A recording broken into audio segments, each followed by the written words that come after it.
You are Locked On Red Sox POSTCAST, part of Locked On Sports Boston, on the Locked On Podcast Network. Your team every day. So the Red Sox went into Thursday night series finale against the Tampa Bay Rays at Tropicana Field in St. Pete, Florida, knowing the Twins lost earlier in the day to the Guardians. Sox against Zack Littell and two Tampa Bay relievers managing one hit, and getting blanked 2-0 at Tropicana Field. You can say it with me. Brutal trip, brutal month of September, brutal for Alex Cora and the Red Sox since the All-Star break. With that, we do welcome you into our latest Locked On Red Sox postcast. I'm Steve Lennox, longtime play-by-play announcer, national show host. As a kid of the 1980s, I watched Red Sox games on a small black and white TV, and former big league pitcher Scott McGregor used to tell me, riding the buses in the minors with the Aberdeen Ironbirds, that I was a person that had more useless information than anyone he had ever crossed paths with. And to this day, I take that as a compliment. We are providing reaction every Red Sox game on the Locked On Sports Boston YouTube channel, as well as the Locked On Red Sox podcast feed, which is free and available wherever you get your podcasts. On our latest Locked On Red Sox postcast, we will discuss the Sox making another pitcher, this time Zack Littell, look like they should be in contention for the American League Cy Young Award. I asked the question, if Rafael Devers is not going to produce anything, and he's contributing almost nothing for a few weeks now, is it time to simply shut him down for the final 9 games of the regular season? And it's not all on Devers. We'll also discuss Brian Bayo and his 5 2/3 innings as well. We do want to hear from you, our everydayers and our first-timers. Join the conversation, watching live on the Locked On Sports Boston YouTube channel. Hit the comment button. Voice your frustrations. You can join the Sox conversation. You can also hit me up on the X as well, at Lennox on Baseball, with questions, comments, or concerns. Our latest episode of the Locked On Red Sox postcast brought to you by FanDuel. Now through September 22nd, all FanDuel customers can bet $5, and with that, you get a 3-week free trial of NFL Sunday Ticket from YouTube and YouTube TV. Visit FanDuel.com to get started. Brian Bayo, you want to call it a tough luck loss? Go right ahead. He pitched well. He pitched into the 6th inning. Just checking. I apologize from the other night. There we go. Thank you, Tim McMaster. Bad audio from Wednesday. I think we're up and running better on this. What we're talking about is a 2-5 road trip for the Red Sox. Zack Littell gave up 1 base hit. And the Red Sox shut down, low scoring, 3 runs, 2 runs, no runs in the 3 games against Tampa Bay pitching. Dave O'Brien said what I've been thinking. First Nesson reference, by the way. Dave O'Brien, Will Middlebrooks on the series from St. Pete over the previous 3 games. Said it. The Rays next year will compete in the AL East if they stay healthy with their pitching. They've got pitching. They always need offense. And I've got a bat for them. I don't know if it would work out or not. I'll share that in segment number 2. I've got a bat in the offseason for the Rays. And yeah, it's a current Red Sox hitter from the right side. But the first inning was kind of an indication of what you were going to get from the Red Sox. And you were hoping, okay, they're going down 1-2-3, 1-2-3. Duran, first pitch of the game. And I said this at the end of the show on Wednesday. Do you mess with this lineup right now? Do you put Yoshida? And I even thought early on in the afternoon today, maybe put Trevor Story up in the leadoff spot. Move Duran out of there. And Duran kind of had me going down that road and almost pitching a fit in the very first inning. 1 pitch from your leadoff hitter, a pop-up to the shortstop. I said it's not only on Rafael Devers. And Dave O'Brien again said, Devers, it's as Devers goes, it's as the Red Sox. Well, when the Red Sox were going well, it was Duran and Devers. It's on both of them right now. It really is. And Devers has not contributed. I'll give you some numbers here in just a moment. Ugly times ugly. Duran has not done anything. Duran popped out to the shortstop on the first pitch that he saw from Zack Littell to start the game. Devers then struck out, saw 7 pitches during his at-bat. Then Tyler O'Neill comes to the plate. O'Neill, first pitch swinging. Fly ball, inning over. Littell, 1-2-3 first on 9 pitches. In the second, Yoshida saw 5 pitches fly out. Story saw 4 pitches, struck out. Casas saw 4 pitches, he struck out. 6 up, 6 down. 8 up, 8 down until Sogard. Hey, Sogard, the number 9 hitter, not getting a lot of at-bats, not getting consistent at-bats. A single with 2 outs in the 3rd inning. Duran comes to the plate, first pitch swinging, pop-up, inning over. Nick Sogard in the 3rd inning with a 2-out base hit, the only base runner of the game. Littell, who pitched for the Red Sox last year, you may remember the name. Littell went 7 innings. He retired the side in order in 6 of the 7 innings. Okay, you get into the bullpen. You're down 2-0 after Slayton gave up an unearned run. You're down 2-0. Bayo gave up a run. But what does the bullpen do over the final 2 innings? 3 up, 3 down in the 8th. 3 up, 3 down in the 9th. It was all over. Just like that. Slayton pitching in the 7th, a single to Walls. He stole 2nd, moved to 3rd on an error by the catcher, Danny Jansen. And by the way, when we gave sort of that middling B-, C+, whatever you wanted to give the trade deadline, when you look at Danny Jansen in the lineup right now, lower the grade a little bit more. Go right ahead, because Jansen has done nothing. Oh, we got a right-handed bat, Danny Jansen. Everyone looked at that when they acquired him and said, okay, you've got another catcher. But what else are you going to do? Nothing. It was Danny Jansen. It was Danny Jansen. That was it. Bayo takes a tough loss, 5 2/3 innings. I've got numbers for you all night long. We'll do numbers of the night coming up in our 3rd segment. Some on Brian Bayo, and he's pitched well in the 2nd half of the season. Certainly deserving of better Thursday night against the Rays, right? But Duran, let me just go over here for a moment. Jarren Duran, 0 for 3, right? 0 for 3, put the ball in place. ESPN.com used to have the number of pitches. I wonder if Major League Baseball said get rid of that on their box scores. Duran 0 for 3. Wong pinch hit for him in the 9th inning, and Wong put the ball in play. Rev Snyder, Gonzalez both struck out. 11 strikeouts on the night for Tampa Bay pitching, and then Wong hit for Duran. F8, ball game over, 2 hours and 6 minutes. I said it on Wednesday. And Shooting Smoke,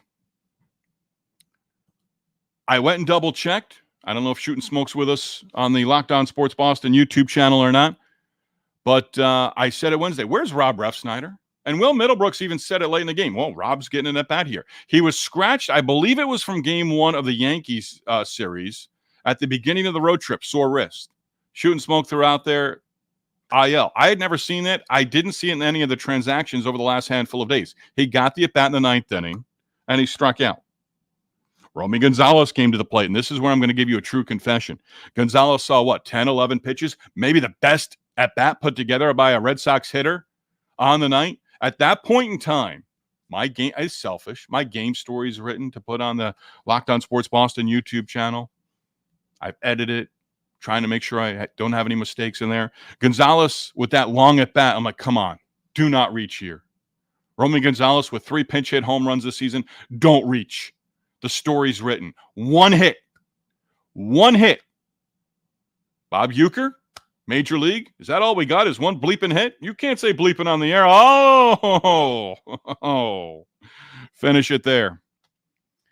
And this is not, again, you had an opportunity. I closed the first segment with this.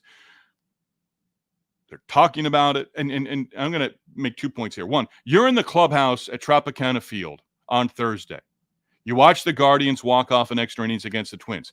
Alex Cora has been clamoring. If we can be 3 games back going into the Twins series, there's hope. There is at least a glimmer of hope. You had that opportunity. You go out and manage 1 base hit and lose 2-0. I'm sorry, but something has to happen. Exit interviews or interviews in a week after next week, into the beginning stages of the offseason, which is going to end a week from this Sunday at home against the Rays. There's got to be some serious conversation about the approach of hitters. No walks. 1 hit, no walks. 2 walks total in the series. And I mentioned Durant, first pitch swinging to open up the game. Now, if he had hit a home run, we're like, wow, he ambushed the pitcher, Littell. Home run, great, double. Scored on a base hit. Didn't happen. There's got to be some serious discussion about the approach and the philosophy for hitters at the big league level. And you've got more hitters coming up from the minor leagues. What is the approach in minor league baseball? I'm going to try to talk to some people in the organization that aren't at the big league level during the offseason to sort of see where it's at. What are you teaching these days? But at the big league level, way too many strikeouts. We know that. I don't expect them to cut down on the strikeouts all that much in 1 year, especially with the batters they've got coming back and the young guys coming up. They're going to strike out. They don't strike out as much as the Seattle Mariners, but they strike out a ton. Caught some of the pregame on Nesson, Tom Caron, birthday boy Lenny DiNardo in studio. And Tom Caron basically was saying the same thing before the game. Hey, even if they're 3 back going into the Twins series, it's going to be awfully hard. Tigers did not play on Thursday. Wrapped up their series sweep against the Royals on Wednesday. Tigers, Twins, same record, just over a week to go in the regular season. Mariners avoided a series sweep at home against the Yankees, won the finale. So they picked up a full game on Minnesota as well. They're right there. The Red Sox stay 4 back. 3 is a heck of a lot different. Tom Caron said in the pregame show, even if they're 3 back, awfully hard. Awfully hard. And as he's saying that, I'm thinking to myself, how far back did we go when we said the Red Sox are on the cusp of no longer having that third wild card where they don't have to rely on anybody else? They've had to rely on other teams for a while, but they've been unreliable.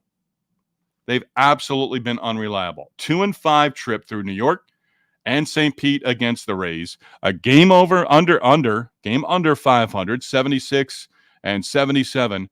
And I think it was Lenny DiNardo who even said, hey, in the pregame show on Nesson, hey, finish 500 or better. That's sort of the goal right now. That shouldn't be the goal, but that's sort of the goal. And you're still going to have to win a bunch of games, 76 wins. You have to win 5 games. You have to go 5-4 just to get to 81 and 81. That math is simple.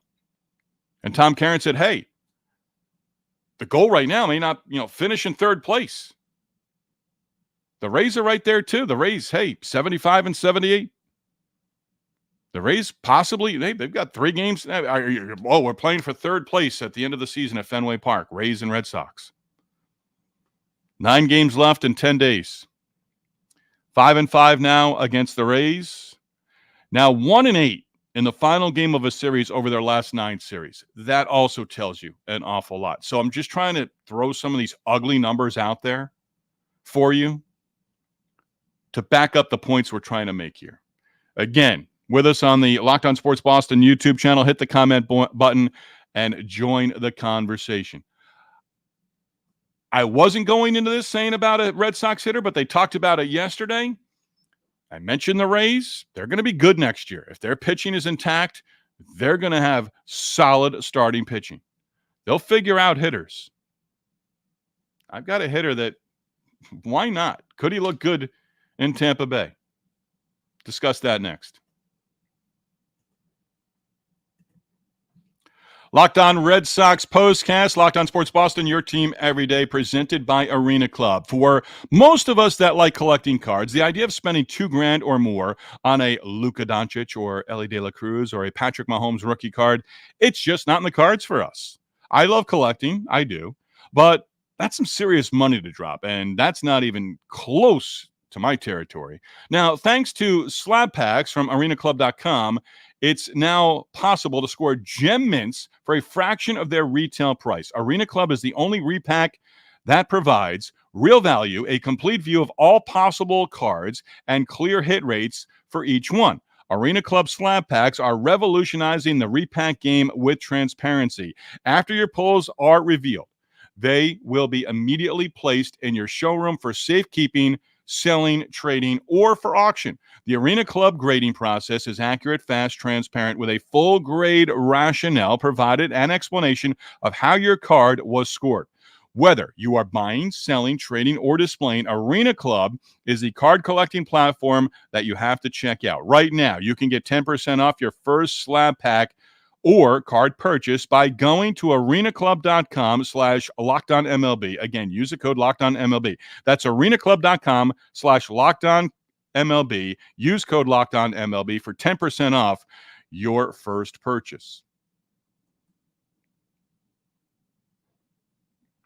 Red Sox blanked in St. Pete. I gave you some Devers numbers. Duran, rough road trip. Duran, 6 for 29 on the trip, 2 runs scored, 1 double, 1 RBI, 7 Ks, 0 walks from your leadoff hitter. I know leadoff hitters aren't what they used to be, that, the table setters at the top of the lineup. Duran has pop in the bat. But come on, first pitch swinging, first pitch of the game. You didn't drive the ball to the outfield. You were retired on a pop-up. Wilyer Abreu took the collar as well. Everyone except Sogard took the collar on Thursday night. Abreu 0 for 2 with a strikeout. Abreu 3 for 21 on the road trip. 8 strikeouts, no RBIs. Abreu 4 RBIs in September, 2 extra base hits.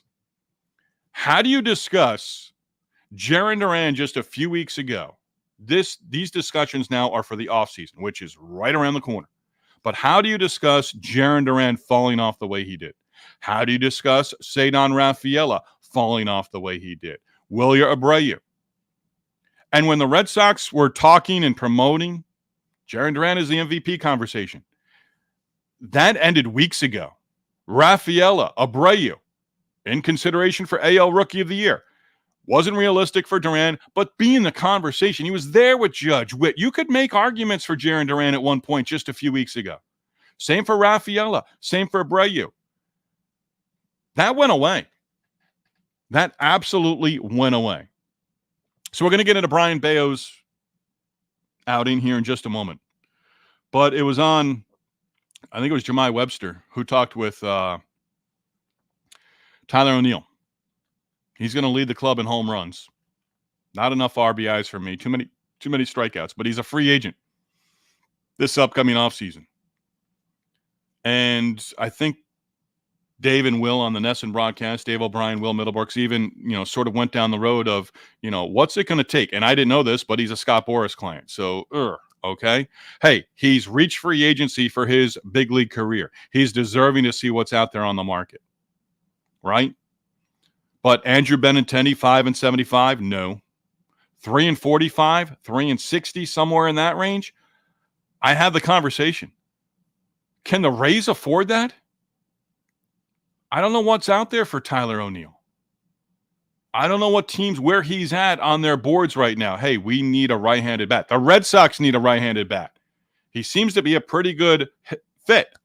Rob Bradford from WEI, someone I love. Baseball isn't boring. Does a wonderful job covering the Red Sox, does a wonderful job covering Major League Baseball now as this platform gets bigger and bigger.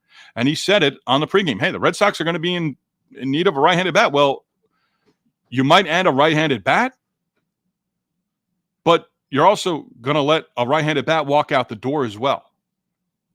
That's a possibility. So are you adding 2 right-handed bats in free agency or trades? But O'Neill, again, and Boras could take it all the way to February. Easily, right? We're talking way down the road. Well, let's see how the market plays out.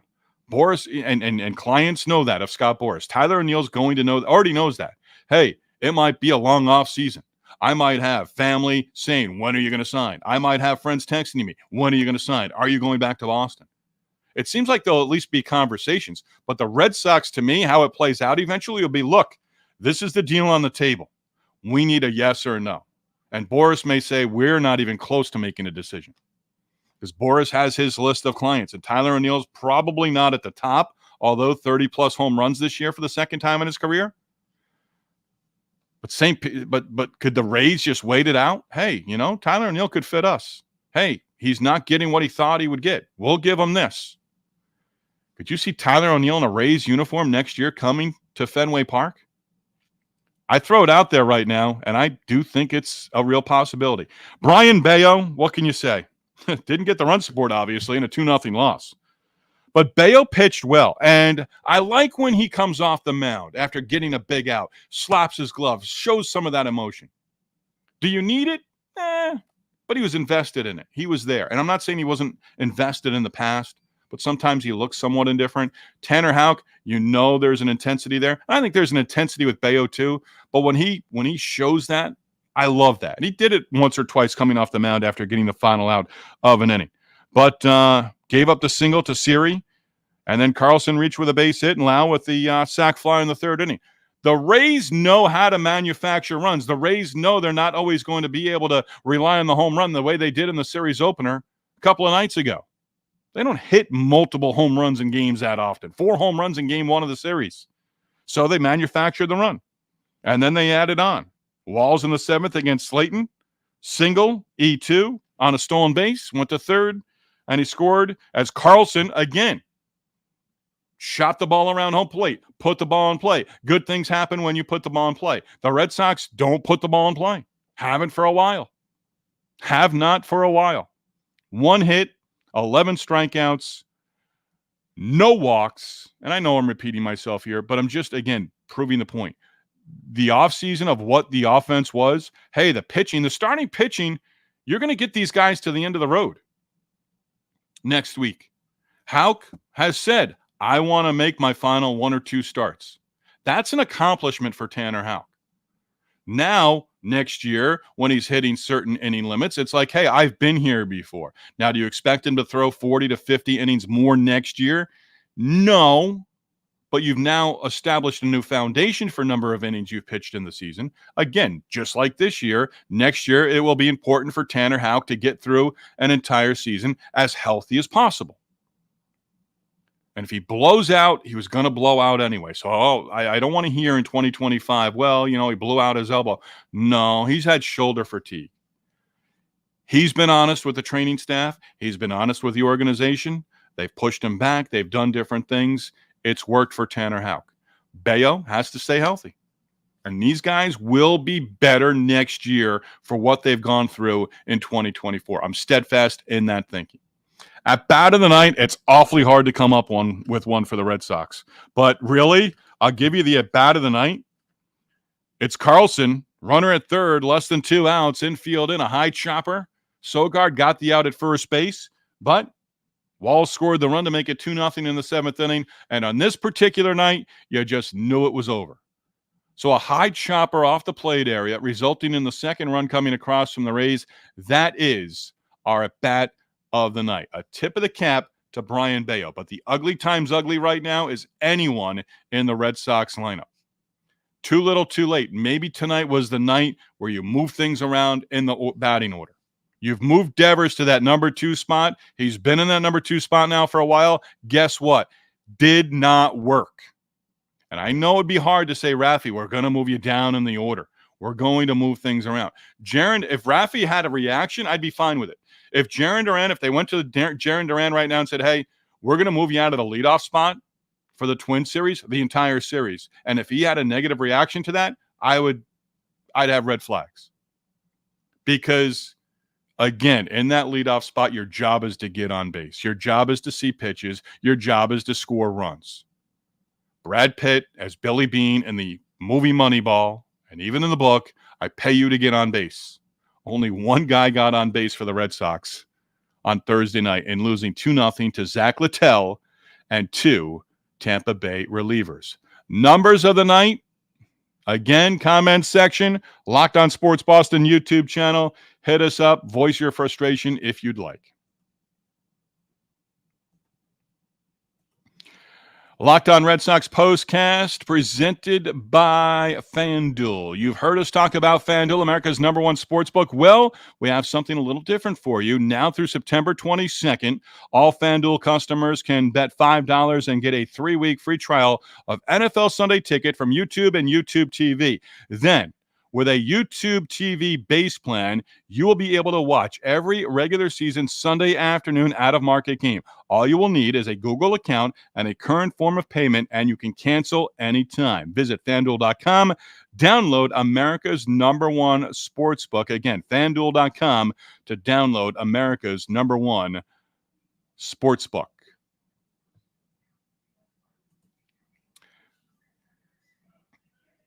Good time to remind you, Patriots in action, Thursday Night Football against the Jets. Mike Debate has you covered with the Patriots with the daily Locked On Patriots podcast. Cam Stewart has you covered with Locked On Patriots postcast. Cam is going to go live Thursday night after the Patriots matchup on the road against the New York Jets. Again, Mike Debate, Locked On Patriots, Cam Stewart hosting Locked On Patriots postcast, all part of the Locked On Sports Network. Segment number 3, tip of the cap to our sponsors, Arena Club and FanDuel as well. So I had it all written out. For you. The Twins, 3 against the Red Sox at Fenway. That starts on Friday. Then 3 against the Marlins and 3 against the Orioles, who, by the way, are still driving the struggle bus. The Orioles, number 1 wild card spot for the seeding. I hate calling it seeding with the Major League Baseball playoffs and October baseball, but that's what it is at this point in time. It's a great big tournament. Twins, Red Sox, Marlins, and Orioles, those 6 games to wrap up next week at home for Minnesota. The Tigers, 3 in Baltimore. That series underway on Friday. Tigers coming off a series where they won 3 in a row against the Royals in Kansas City. Then you've got the Mariners, 3 against the Rangers, 3 against the Astros, and then 3 at home in Seattle against the A's to wrap up. But the Twins, I look at this one, and I know, 5 teams in the division. Not everyone can play teams down the stretch in their own division, but you've changed the schedule. Teams in their own division play each other 13 times for the most part. But how are the Twins not playing a team from the AL Central over their final 9 games of the regular season? That's a bad job, right? Am I right there? I feel like I'm right there. I feel like right now I'm just throwing it out there. But the Twins, you compare the Twins and the Red Sox, and the Red Sox really do go back to the All-Star break. We know that. But the Twins in September, again, you're 4 back going into the series against Minnesota, not 3 back. You're 4 behind both Detroit and Minnesota. But the Twins just trying to hand the number 3 wild card spot in the American League away to whoever wanted it, and it looks like the Tigers won it. But the Twins, 7-11 in the month of September, with the loss against the Guardians on Thursday. Better than the Red Sox, but not by much since the All-Star break, 26-31. So they're 5 under since the All-Star break. And they enter the series dropping 5 of 7 and just 5 wins over their previous 16 games. So 2 teams that you're going to see at Fenway Friday, Saturday, Sunday. If you have tickets, if you purchase tickets for any of the 3 games against the Twins, go. Come on. Go to the game. Go. I'm not going. I'd love to be there. But I watch the games on TV, then we do the Locked On Red Sox postcast, which we've been doing since June. Lucas Sims was activated. Luis Garcia also in St. Pete, according to X reports. But Garcia was not activated before the game, so he'll get on the flight with the team and go back home. But Sims was activated, did not pitch in the game on Thursday. Bailey Horn was optioned to AAA Worcester. Boy, when Bailey Horn first came up, I thought, okay, there might be something here. Nah, I don't know. But I'll tell you one thing. If Garcia's with the team, he's the reliever they got from the Angels for the quantity and quality of minor league players. I don't call all minor league players prospects, but a lot of players, 4 or 5 went back to the Angels in the deal for Garcia, did almost nothing from the beginning, and then went on the injured list with inflammation in his elbow. Luis, I want to see Luis Guerrero pitch over the final 9 games of the regular season. I don't need to see Luis Garcia. We want to see the 24-year-old Luis Guerrero. Luis Garcia is a free agent this upcoming offseason. Luis Guerrero, are you going to find out a ton about him? Well, let's find out something. Let's have more on the canvas, more on the resume for Luis Guerrero over the final 9 games of the regular season, not Garcia. If Garcia is activated on Friday and Guerrero is somehow sent down, optioned out, that makes no sense to me whatsoever. So, numbers of the night. Red Sox are now 7-9-2 in their 18 series since the All-Star break. Not in the second half, but since the All-Star break. Red Sox are now 32-58 against the Rays since the start of the 2019 season. I wrote that out, and I had that in my notes because you had an opportunity to go 3-game sweep, if you had won Thursday, you would have gone 5-1 at Tropicana Field. That would have shown me something going into the Minnesota series. Instead, you drop the series finale. You drop 2 out of 3 against the Rays, team that's under 500, behind you in the standings in the AL East. You drop 3 out of 4 to the Yankees as well. I gave you the numbers for some of the hitters. They're just ugly right now. So now you've got, and again, something they talked about the Nesson broadcast, Richard Fitz, to me, starts Friday night. I don't know. I didn't have Nesson on my TV, so I don't know if Alex Cora said Richard Fitz is going to get the start. But it's 3 right-handers from Minnesota, and if you want to see a real good starting pitcher, look out for Saturday, because Pablo Lopez, he gets the start, and he's had a strong season, and he is a strong pitcher. Festa, Zebby Matthews, the other 2 starters from Minnesota in the series. I want to see Fitz. I want to see Crawford. I want to see Pivetta. Those should be the 3 guys over the weekend against Minnesota. Right now, I simply want to see this Red Sox team get to 500 and be at least 81-81. I'll take 82-80. I'll be disappointed. But to win the 3rd wild card, it was 88-90. Now it's anywhere from 84-86. The Red Sox aren't getting there. As always, we do tip our cap to you. We do appreciate you being on with us now. We are playing out the stretch. Way too much has to happen. Pretty much the Red Sox could go 9-0. Tom Caron said it on Red Sox pregame on Nesson. Even if you went 9-0, wouldn't assure you of that 3rd wild card spot. That's the situation that the Red Sox have put themselves in for weeks now. Really, if you want to think about it, months. Tip a cap to our sponsors, Arena Club and FanDuel. We will be on after Game 1 of the Twins-Red Sox series from Fenway Park Friday night within minutes of the last out as we continue all the way through the end of the regular season a week from this Sunday at home at Fenway against the Tampa Bay Rays. Locked On Sports Boston, number 1 place to hang out immediately after every game. Locked On Sports, your team, your Red Sox every day.